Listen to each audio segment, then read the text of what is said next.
6 তারিখ থেকে অবস্থান করতেছি। 6 তারিখে আমাদের রায় ছিল, সেখানে আমাদের যে ৬,৫৩১ জন আমরা সুপারিশপ্রাপ্ত শিক্ষক শিক্ষিকা ছিলাম, আমাদের রায়টা আমাদের বিপক্ষে গিয়ে আমাদেরকে বাতিল করে দিয়েছে। তো সরকার আমাদেরকে নিয়োগপত্র দিয়ে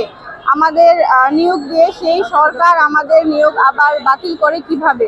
আমি প্রধান উপদেষ্টার দৃষ্টি আকর্ষণ করছি, যেখানে আমরা নারীরা আছি, আমাদের নারীদের যে সম্মান ক্ষুণ্ণ হচ্ছে, আমরা চাই এটা যেন আবার বিবেচনায় নিয়ে দ্রুত আমাদেরকে যোগদান করিয়ে দেয়।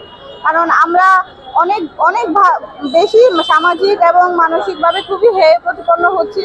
হ্যাঁ, আমরা চাচ্ছি না যে আমরা এই কষ্টটা আর বেশি দিন পর্যন্ত নিতে।